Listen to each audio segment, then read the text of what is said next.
हम कोई धर्म परिवर्तन नहीं कर रहे, हम घर वापसी कर रहे हैं। हम लोग घर वापसी कर रहे हैं।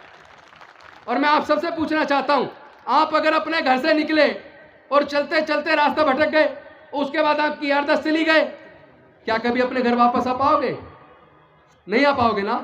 लेकिन अगर अचानक आपकी याददाश्त वापस आ जाए, आपको अपने घर का रास्ता याद आ जाए, तो आप अपने घर आओगे कि नहीं आओगे? बताइए, आएंगे नहीं आएंगे? पूछना चाहता हूं अपने लोगों से, क्या हमारे दलित, पिछड़े, आदिवासी, मजदूर, किसान, क्या हमारे 99% लोग अपने बच्चे की पढ़ाई पर 15-20 लाख रुपया खर्चा कर सकते हैं क्या? मैं IIT का बिल देख रहा था, IIM का देख रहा था। IIM के अंदर 1 साल की फीस 20 लाख रुपए से ज्यादा है। IIM 2 साल का कोर्स है, 2 साल का कोर्स करने के लिए 40 लाख रुपए से ज्यादा चाहिए। दलित, पिछड़े, आदिवासी तो छोड़िए, जनरल कैटेगरी के भी क्या 80% लोग, क्या उनके माँ बाप 40 लाख रुपए का खर्च उठा पाएंगे? क्या? बेहद खुशी महसूस हो रही है। पूरे देश के अंदर दलितों, पिछड़ों, आदिवासियों के बीच आपस में खूब शादियां होनी शुरू हो गई हैं। और बाबा साहेब के संविधान को रख के, तथागत बुद्ध को और बाबा साहेब की मूर्ति को रखकर और संविधान की प्रस्तावना को पढ़ के आज हमारी शादियां हो रही हैं, इंटरकास्ट मैरिज हो रही हैं। अब जो बच्चे पैदा होंगे उनके, वो किस जाति के होंगे? वो बुद्ध होंगे, बौद्ध होंगे। वो बौद्ध होंगे क्योंकि उन्हें बुद्ध की शरण में आ गए, और बुद्ध ही अल्टीमेटली भारत को बचाएगा। जिस तरह भारत में नफरत का वातावरण है, जाति और धर्म के नाम पर उन्माद है, अगर भारत को बचाना है तो पूरे भारत के सभी लोगों को धीरे धीरे बुद्ध की शरण में आना ही होगा। और हमारे सम्राट अशोक का जो सपनों का भारत था, उस वक्त म्यांमार से लेकर काबुल, कंधार तक, ईरान तक पूरा भारत बौद्ध में था। जहां भी कहीं खुदाई होती है केवल बुद्ध निकलते हैं, कोई और नहीं निकलता। इस सच को समझ लीजिए। आपकी बुजुर्गों की सांस्कृतिक विरासत बेहद कीमती है। उस विरासत को सजाने, संवारने, संरक्षित करने का समय आ गया है। तो आज मैं अपने मेरठ के लोगों से बात करने आया हूं कि आपको कम से कम इस सच को स्वीकार करना चाहिए। अब से 30 साल पहले आपने कावड़ की लाइन लगी हुई नहीं देखी होगी, कहीं टेंट लगे नहीं देखे होंगे। ऐसे कौन से कारण है कि लगभग 30 साल पहले बाढ़ आ गई, कावड़ की जगह जगह टेंट लग रहे, फ्री में खाना, ये सब क्यों? ताकि आप पढ़ लिख कर कामयाब ना बन जाओ, ताकि आप पढ़ लिख कर सवाल पैदा ना करने लगो। वो चाहते नहीं कि आप पढ़ें, और इसी के लिए उन्होंने एक बहुत बड़ा षड्यंत्र किया। जब हमने LLB की, लॉ करके वकील बनने का खर्चा लेके प्राइमरी स्कूल से और लॉ करके एडवोकेट बनने तक का मैंने पूरा खर्चा जोड़ा, तो मेरी पढ़ाई पे लगभग 8,000 रुपया खर्च हुआ वकील बनने तक। लेकिन आज मैं देख रहा था चार्ट, मैंने परसों ट्वीट किया, आपने अगर देखा हो तो, जो लॉ यूनिवर्सिटीज हैं, लॉ यूनिवर्सिटीज के अंदर 1 साल की फीस का खर्चा, ट्यूशन का खर्चा और खाने का खर्चा, सारे खर्चे जोड़ लें तो एक बच्चे को केवल आज जो NLU है, मैं नॉर्मल की बात नहीं कर रहा हूं, एक NLU से एक बच्चे को अगर आपको LLB करानी है, 5 साल का कोर्स है 12वीं के बाद, और उसका वो कोर्स 12 से 15 लाख रुपया चाहिए एक बच्चे को। मैं पूछना चाहता हूं अपने लोगों से, क्या हमारे दलित, पिछड़े, आदिवासी, मजदूर, किसान, क्या हमारे 99% लोग अपने बच्चे की पढ़ाई पर 15-20 लाख रुपया खर्चा कर सकते हैं क्या? मैं IIT का बिल देख रहा था, IIM का देख रहा था। IIM के अंदर 1 साल की फीस 20 लाख रुपए से ज्यादा है। IIM 2 साल का कोर्स है, 2 साल का कोर्स करने के लिए 40 लाख रुपए से ज्यादा चाहिए। दलित, पिछड़े, आदिवासी तो छोड़िए, जनरल कैटेगरी के भी क्या 80% लोग, क्या उनके माँ बाप 40 लाख रुपए का खर्च उठा पाएंगे क्या? मैं DTU, NLU, national Netaji Subhash university और जितने भी इंजीनियरिंग कॉलेज हैं उनकी फीस का पूरा चार्ट देख रहा था। किसी में 1 लाख, किसी में 1.5 लाख, किसी में 2 लाख, किसी में 2.5 लाख, उनका सारा खर्चा देख रहा था। तो इंजीनियरिंग कराने के लिए आज की डेट में सरकारी कॉलेज में आपको 12 से 15 लाख रुपया चाहिए। क्या हमारे समाज के 99% लोग, हमारे समाज का मतलब दलित, पिछड़े, आदिवासी, किसान, मजदूर, पिछड़े वर्ग, सब लोग, सब मिला के 99% के माँ बाप 12 से 15 लाख रुपए का खर्चा नहीं उठा सकते। तो हम जा किधर रहे हैं? कौन सी लड़ाई लड़ रहे हैं भाई? ये लड़ाई विचारधारा की है, ये लाठी गोली की नहीं है। लाठी गोली से जीता भी नहीं जा सकता, क्योंकि जो बुद्धि से जीत सकते हो, और बुद्धि का रास्ता डॉक्टर बाबा साहब अम्बेडकर देकर गए।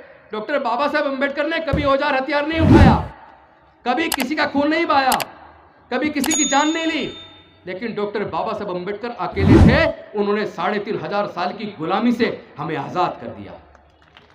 ना केवल 3500 साल की गुलामी से आजाद कर दिया, बल्कि हमारे आगे बढ़ने के रास्ते खोल दिए। लेकिन इस पूरी संघर्ष के अंदर उन्होंने अपने 4 बच्चों को गंवा दिया, उन्होंने माता रमाबाई को गंवा दिया। मैं आप सबसे पूछना चाहता हूं, क्या डॉक्टर बाबा साहब अम्बेडकर की कुर्बानी बेकार चली जानी चाहिए? क्या हमें शर्म नहीं आती? हमारा समाज एक एक करके प्रताड़ित किया जा रहा है। मूछ रखने पर हमारी हत्या हो रही है, घड़ा छूने पर हमारी हत्या हो रही है, बहन बेटी की इज्जत लूट कर उसकी हत्या हो रही है, और जिन्होंने जुल्म किया एक को सजा हुई, बाकी बरी हो गए। हम किधर जा रहे हैं? भारत जा किधर रहा है? लेकिन मैं कह देना चाहता हूं, नफरत से नफरत बढ़ सकती है, नफरत से काम नहीं चलेगा। हम नफरत का जवाब अगर नफरत से देंगे, कभी भी जीत नहीं पाएंगे, और कभी भी भारत बुद्ध का भारत, डॉक्टर बाबा साहब अम्बेडकर के सपनों का भारत और बहुजन समाज के महापुरुषों का सपनों का भारत नहीं बन पाएगा। भारत को जीतना है तो प्यार से जीतना पड़ेगा।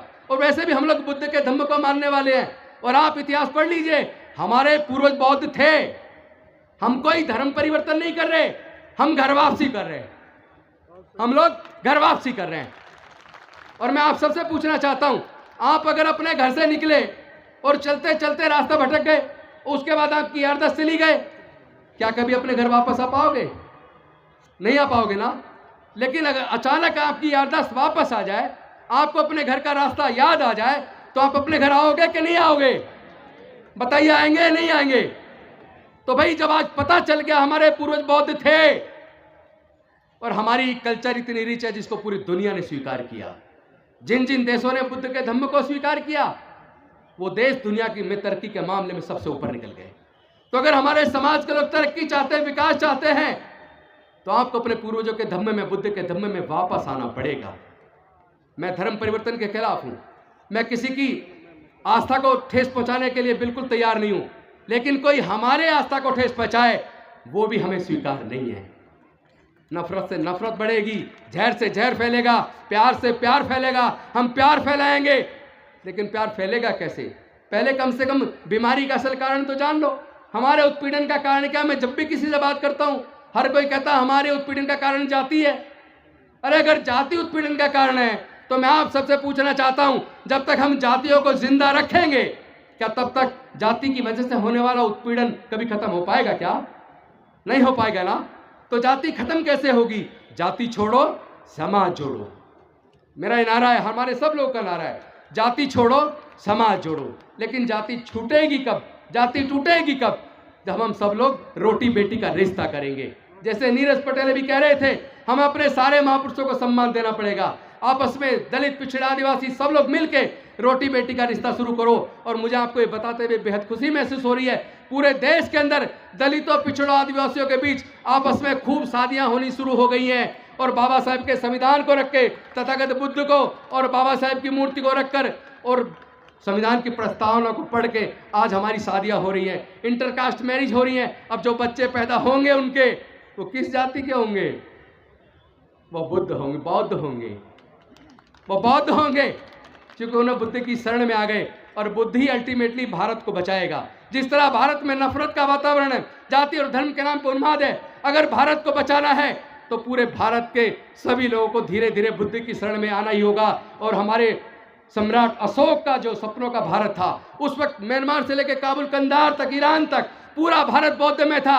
जहां भी कहीं खुदाई होती है, केवल बुद्ध निकलते हैं, कोई और नहीं निकलता। इस सच को समझ लीजिए। आपकी बुजुर्गों की सांस्कृतिक विरासत बेहद कीमती है। उस विरासत को सजाने, संवारने, संरक्षित करने का समय आ गया है। चूंकि वक्ता ज़्यादा है और सम्मान में ज़्यादा टाइम, मैं निवेदन करूंगा भंते जी से, आगे से सम्मान में बहुत ज़्यादा टाइम ना लगाए और वक्ता भी लिमिटेड रखें, ताकि सही तरीके से संदेश पहुंचा सकें। और आप सब लोगों ने आए, मेरे को ध्यान से सुना, मैं आपका बहुत आभार व्यक्त करता हूं। और साथ में आपसे एक नारे के लिए निवेदन करता हूं, जाति छोड़ो, समाज जोड़ो। जाति छोड़ो, जाति छोड़ो, जाति छोड़ो। बौद्ध धम्म की क्या पहचान? मानव मानव एक समान। बौद्ध धम्म की क्या पहचान? मानव मानव एक समान। बौद्ध धम्म की क्या पहचान? मानव मानव एक समान। जय जय जय जय जय भीम। जय जय जय जय जय भीम। जय जय जय जय जय भीम। बोलना बहुत था, लेकिन इतने सारे साथी हैं, मैं अपनी वाणी को यहीं विराम देता हूँ। बहुत बहुत धन्यवाद। नमो बुद्धाय। जय भीम, जय भारत।